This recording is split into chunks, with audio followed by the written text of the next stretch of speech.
एक बार फिर स्वागत है आप सभी का हमारे चैनल आरएन क्लासेस में। जैसा आप लोग जानते हैं कि आरआरबी एएलपी टेक्नीशियन की डेट आ चुकी है और बहुत ही कम समय बचा हुआ है। इन कम समय में जो हम लोग आपके लिए लेके आ रहे हैं प्रीवियस ईयर क्वेश्चन, जिससे आप लोगों को यह पता चलेगा कि आप लोगों ने तैयारी तो कर ली होगी, लेकिन जो एग्जाम में क्वेश्चन आता है, क्वेश्चन का जो फॉर्मेट है, यहां से आप लोग वो जान पाएंगे कि क्वेश्चन किस तरीके से पूछा जाता है। इसमें मैं मेनली साइंस पोर्शन पे फोकस किया हूं। हालांकि जीके और जीएस और करंट का वेटेज मैं आपको बता दूंगा कितना रहता है, लेकिन जो मेन है इसका वो साइंस ही है। तो आइए शुरू करते हैं। पहला क्वेश्चन है, एम कोष में समायोजित किए जा सकने वाले इलेक्ट्रॉन की अधिकतम संख्या क्या होती है? तो देख लीजिए, जैसे कि जब हम लोग इलेक्ट्रॉनिक विन्यास करते हैं तो बीच में क्या होता है, नाभिक होता है, और नाभिक के चारों ओर जो है सो इलेक्ट्रॉन चक्कर काट रहा होता है किसी न किसी कक्षा में। क्लियर? जो सबसे पास वाला उसका नाम है KLMN। क्लियर? तो जो कोष है KLMN 1 2 3 4, इसका एक फॉर्मूला होता है कि इलेक्ट्रॉन की अधिकतम संख्या कितनी हो सकती है। तो फॉर्मूला होता है आपको 2n²। क्या होता है? 2n²। n का मान सबके लिए दिया गया है, k के लिए 1, l के लिए 2, m के लिए 3 और n के लिए 4।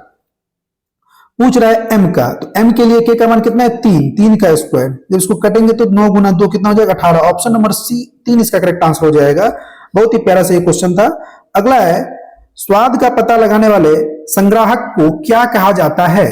तो ये हो जाएगा आपका स्वाद संग्राहक। ऑप्शन नंबर 4 इसका करेक्ट आंसर हो जाएगा। वेरी इजी क्वेश्चन है ये।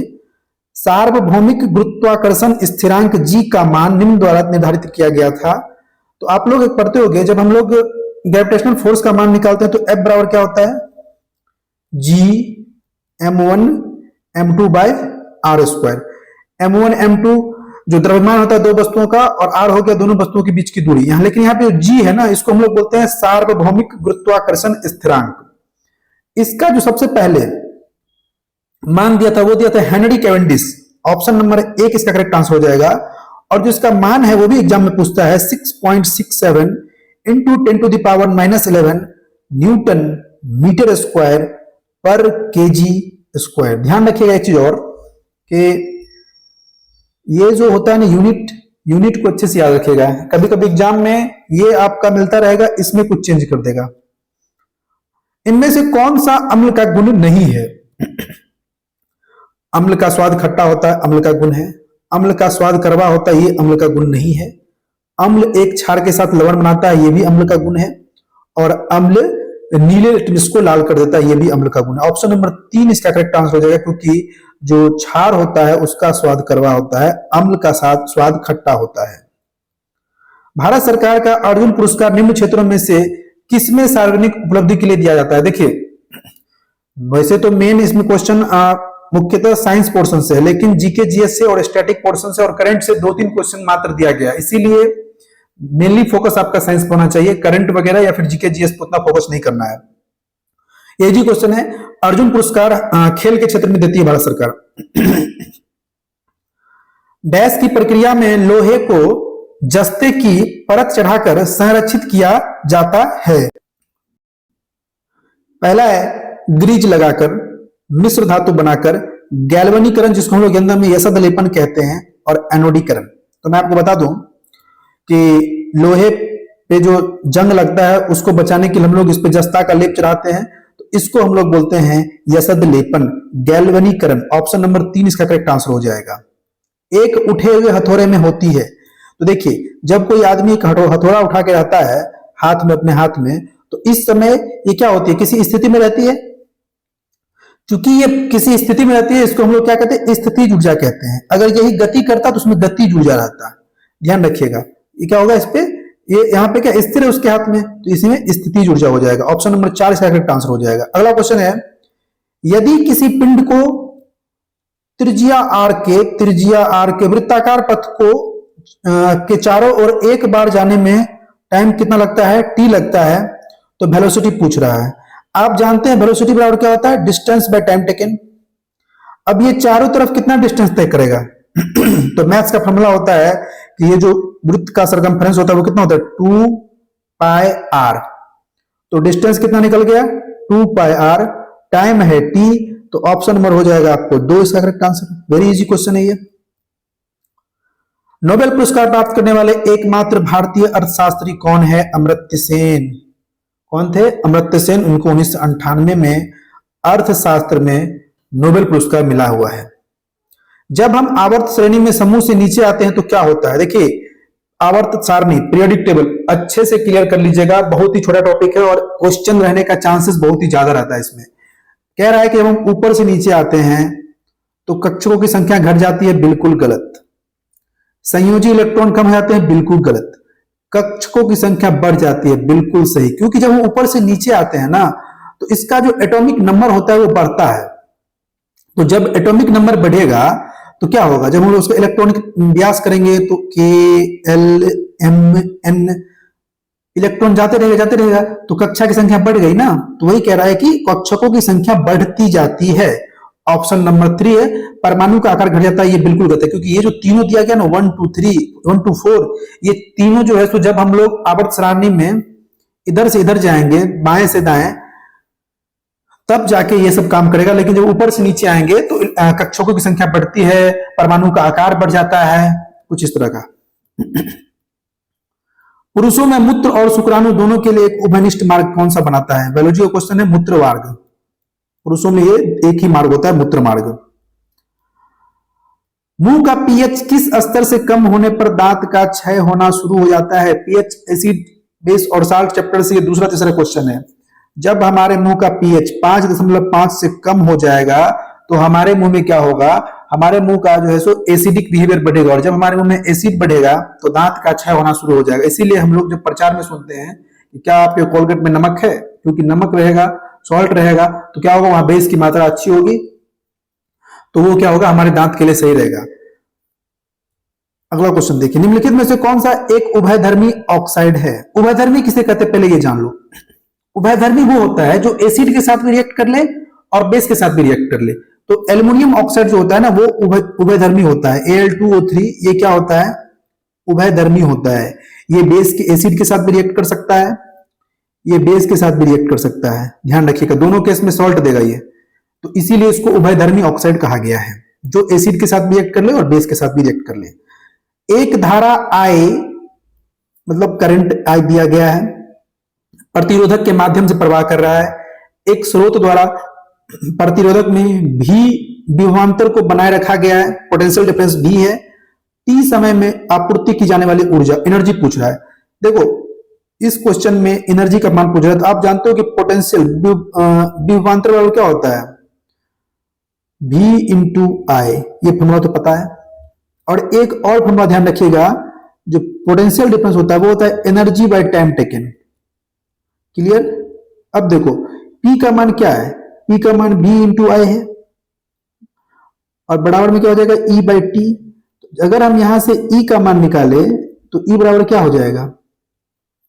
V I T. ऊर्जा का मान क्या हो जाएगा? V I T. Option number 3 इसका करेक्ट आंसर हो जाएगा। अगर मान लो कि अगर एनर्जी पूछ रहा है, V दिया है, I दिया है, T दिया है, तीनों को गुना कर दो, ऑप्शन तुम्हारा आ जाएगा एनर्जी का मान।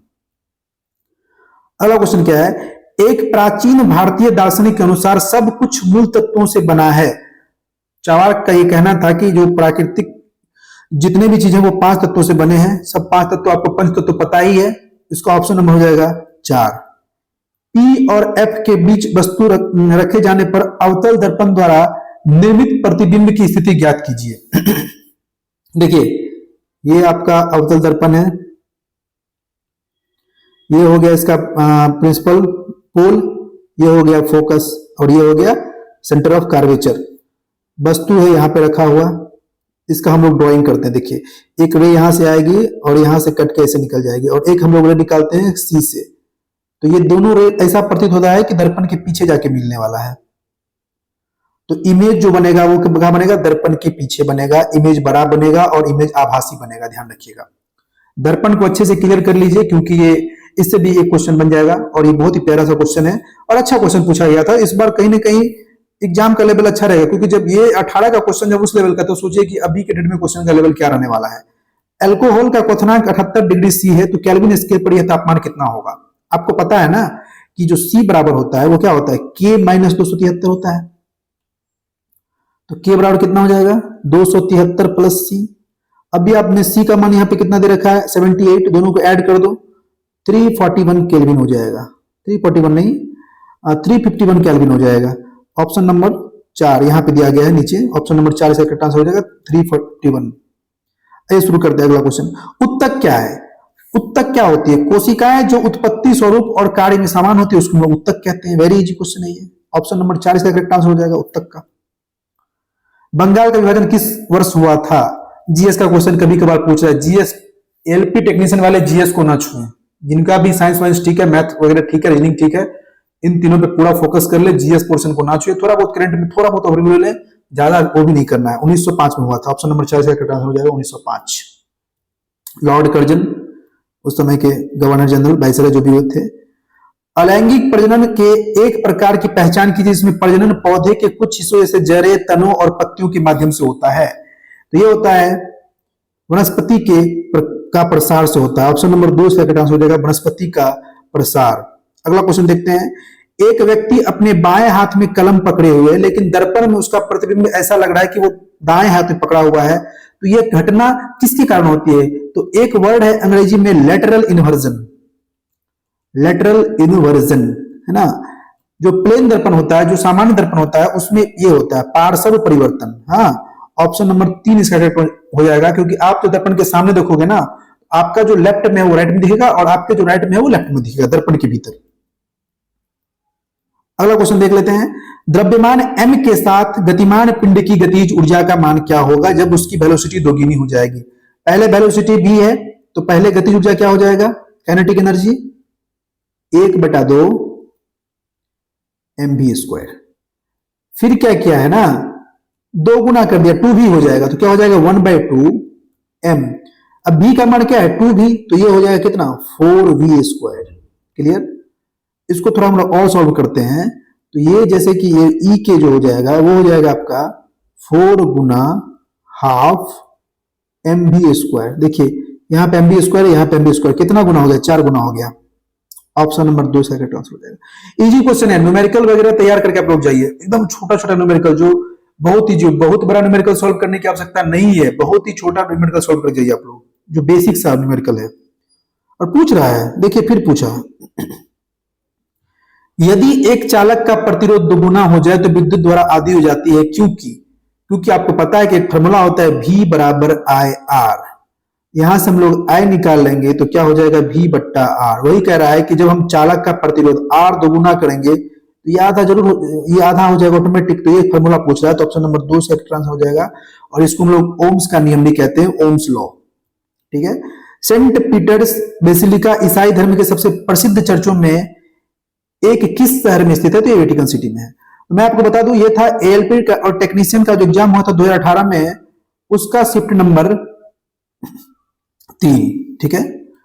इसमें न्यूमेरिकल को अधिक टारगेट किया गया है, acid base and salt chemistry को भी टारगेट किया गया है और बायोलॉजी को भी टारगेट किया गया। आपका फोकस होना चाहिए मेनली फिजिक्स पोर्शन के न्यूमेरिकल्स पे, केमिस्ट्री पे और बायोलॉजी पे।